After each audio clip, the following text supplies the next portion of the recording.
Choose your character.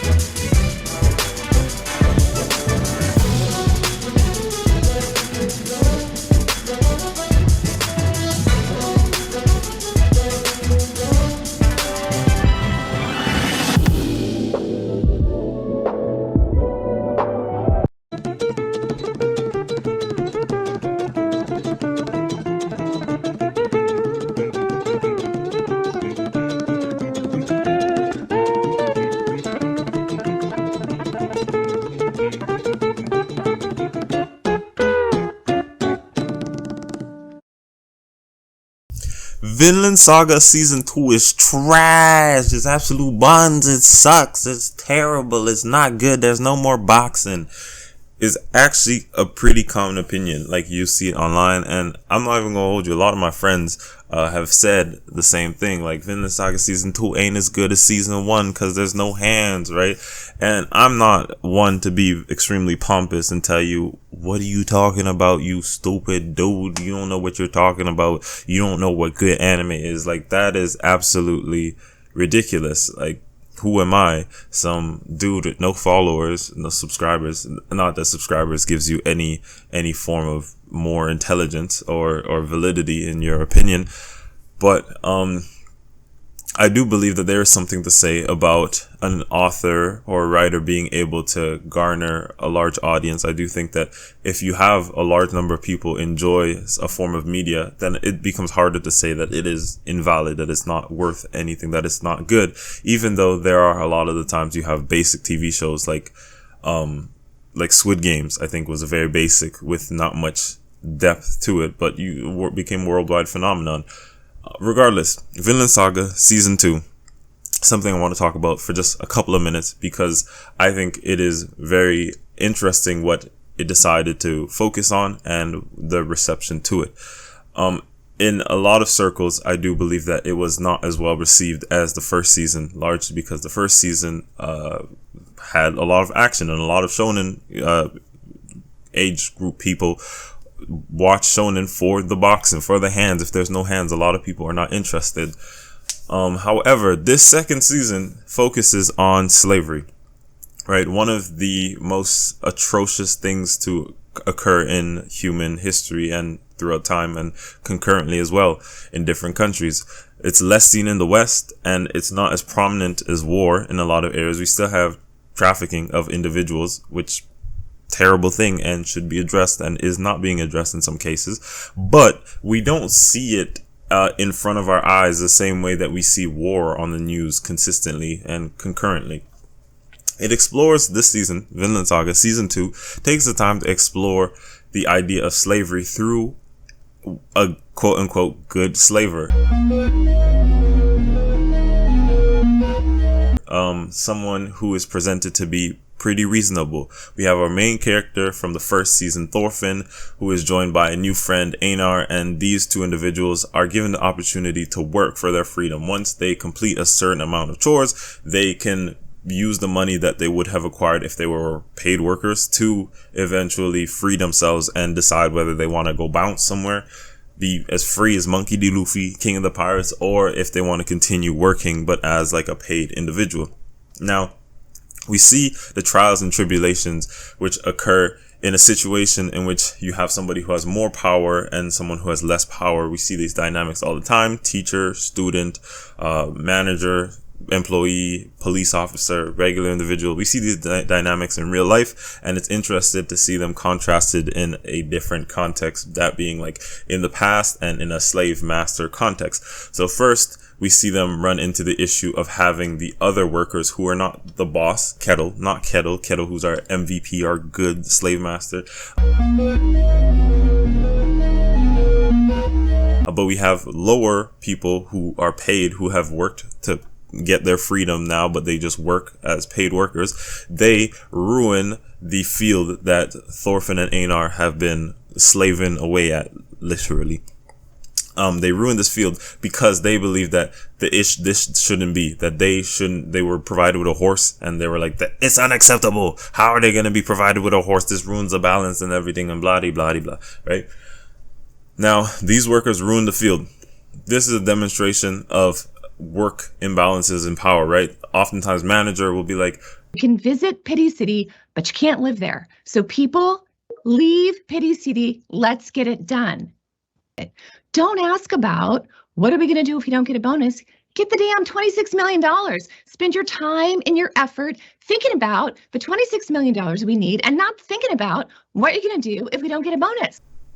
I don't know why it is. I don't know why it is exactly, but for some reason, when you have a manager at like a low paying job, like a fast food restaurant, you have the most insufferable managers who are out here like, I'm the boss. I am in charge of you, and I told you that you are going to flip these burgers for 10 hours straight without a break.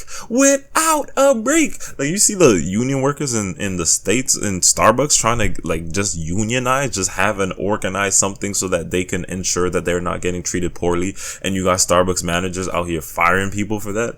Like, it's pretty wild. However, this is reflected in Vinland Saga Season 2. And through, what's quite interesting about Kettle is that he's presented as someone who is rational, who is fair, who, like, when evidence is found that the other workers ruined the field or destroyed the wheat field that Thorfinn and Einar are working on, even though Thorfinn and Einar actually get into a fight with them, people who are above them, Kettle lets them off the hook. Once again, demonstrating that he's fair. So one, he's like, you can work for your freedom. No other slave master would likely have given that opportunity. And two, he's like, you know, you boxed some of my workers, but it's all fair play, you know what I'm saying? And these instances cause us, the viewer, to have our expectations like thrown, flipped. We're like, oh wow, like and you know what's crazy is that in real life, though it's not a common opinion, of course, because in this day and age, like if you go on Twitter, everybody's got a stupid opinion. Like you can say something like, grass is green, and someone will argue with you, even though I guess there's probably some sort of grass that's not green, but people will argue about the most foolish, nonsensical things. So, expectations subverted. Kettle is quote unquote good slave master. This, however, this image of him begins to crack when we are presented with Arnheid, who is a foil because she is a woman. She is Kettle, the head slave master, his concubine, his mistress, right? Which is crazy already, because this man has a wife and he prefers his mistress over his wife. Like, bro, you're supposed to marry your wife because you love her till death do us part. Like, you're supposed to boom, boom, boom, boom, boom, boom, love your wifey. But he don't even love his wifey like that. Arnheid, his mistress, is not provided with the same freedoms as Thorfinn and Einar. He's like, I don't be treating my men the same way as I treat my woman. So he's like, she is mine. That is my property. I will do with her as I wish. And it don't matter what she does. She ain't getting no freedom, no time soon. Little bit of a foreshadowing for you people that for my welcomed and esteemed viewers. Arnheid was married to a man. This man went out to war. And whilst he was out to war, people came to the village, murked her kid, took her, and that's how she became a slave. All right. So we realize that there are different circumstances, right? Different privileges for different individuals in Kettle's farm, right? It's a little bit interesting, right? But he treats her the best. He does indeed treat her the best. Like, that's a low standard because we're talking about slavery here.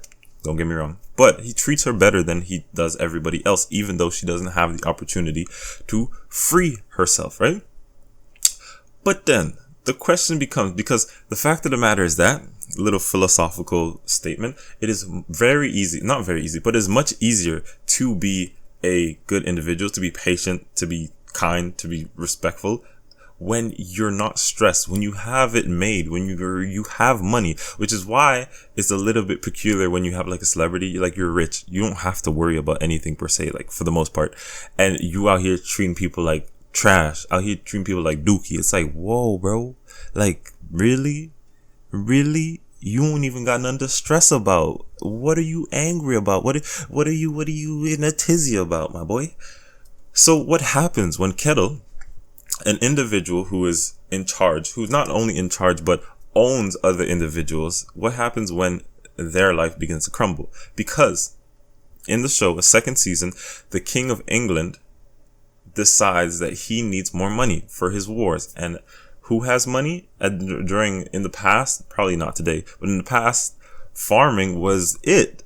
Cows, cattle. In the Bible times, that's how we measured wealth, by how many cattle, camels, sheep, goat, oxen you had. The more you were like, dang, bro, I'm out here balling. I got a whole lot of sheep, man. Wait, get your sheep up, get your money up, man, get your oxen up, get your goat up. You know what I'm saying? So what happens when you lose all of this? So through events which can be discussed in a different video, Kettle ends up having to fight the King of England in order to save his farm, to save things that he's worked to acquire his entire life. So what happens to the calm, collected, compassionate individual when you're faced with a good bit of adversity? What happens? Well, while he was finding out that all of the king wanting his property was going on, Arnheid, his beloved mistress, her husband pulled up. He came back from war and he was like, hey honey, I found you. I've been looking for you. Call it Finding Nemo, all right? I've been searching for you all over. Let's go back and start a family again. And she's like, well, yeah, I married him. He was the love of my life. So she tries to bounce. Unfortunately, she gets captured again and it doesn't work out. Husbando gets stabbed, all right? And, it's just not a good time. So she gets captured. And what happens when Kettle is not only stressed about the fact that he no longer is going to have his property, he's going to have to fight the king, and his beloved, the one who was helping him get through all his stressful times, tried to run away from him, his dear love, the one he loved more than his wife. What happens? Of course, it's Kettle. It's Kettle. He's compassionate. He's going to understand. It was her husband, No, absolutely not. And this is where Vinland Saga begins to demonstrate the ways in which no one individual should own somebody else. In a lot of developed countries, you have laws in place that prevent people who are in higher positions of power, right, a manager, worker, from having relationships with people underneath them, because it causes a conflict of interest. I think it might be in this situation, in that it's just a situation in which the person who's underneath, or who's a subservient or working under the other individual, whether it's a professor and a university student, right, or a boss and a worker, right, a police officer and somebody who is being detained. It's just a situation in which the person cannot, is not a favorable situation for them to deny the person who is above them, right? So we have laws in place to prevent this. But furthermore, it really goes to demonstrate that just on a whim, as individuals, we have days in which we're happier, we're less happy. We have days in which we're just not thinking straight. We have preferences. People prefer certain people over others, right? It's why you have democracy, right? We've decided as a society that it is not good to have one person rule over everybody else, right? Because they're going to put their interests first. So what does Kettle do? He beats up, absolutely mollywops Arnheid. And she's pregnant, by the way, right? She's pregnant with his child. He mollywops her to the point of her almost dying. And then after, when he has to fight the King of England, he tells them, yo, you want your freedom? You can get your freedom. You can get it. But fight. If you live, you get your freedom. And once again, a demonstration of the fact that when someone has power over somebody else and they are able to wave this power, they say, house, you did good. All right, this is what's up. You can live here. Can record here, you can be bad boy artists here, but if you want to do it, first y'all gotta walk to Queens and get me a sugar cookie. Yo, if you want a good grade, this teacher, the student, then you just have to do me a couple favors. You know what I'm saying? It is an absolutely inappropriate position to be in. And it doesn't matter how compassionate, how caring, how loving an individual might be. Slavery is just not an institution which should be accepted in any point in time, in any fashion, because it is unfavorable, and it is wicked, and it is completely evil. And Vinland Saga season 2 does an absolutely great job of getting this message across. And this is just a small Sparks Notes version of the season, but I would suggest that you go and watch it for yourself, and that you enjoy it and get to see the depth in which the writer is able to display this story in. Thank you so much for watching. I really appreciate it. Drop a like, subscribe, and bless. I'll make more content. Peace.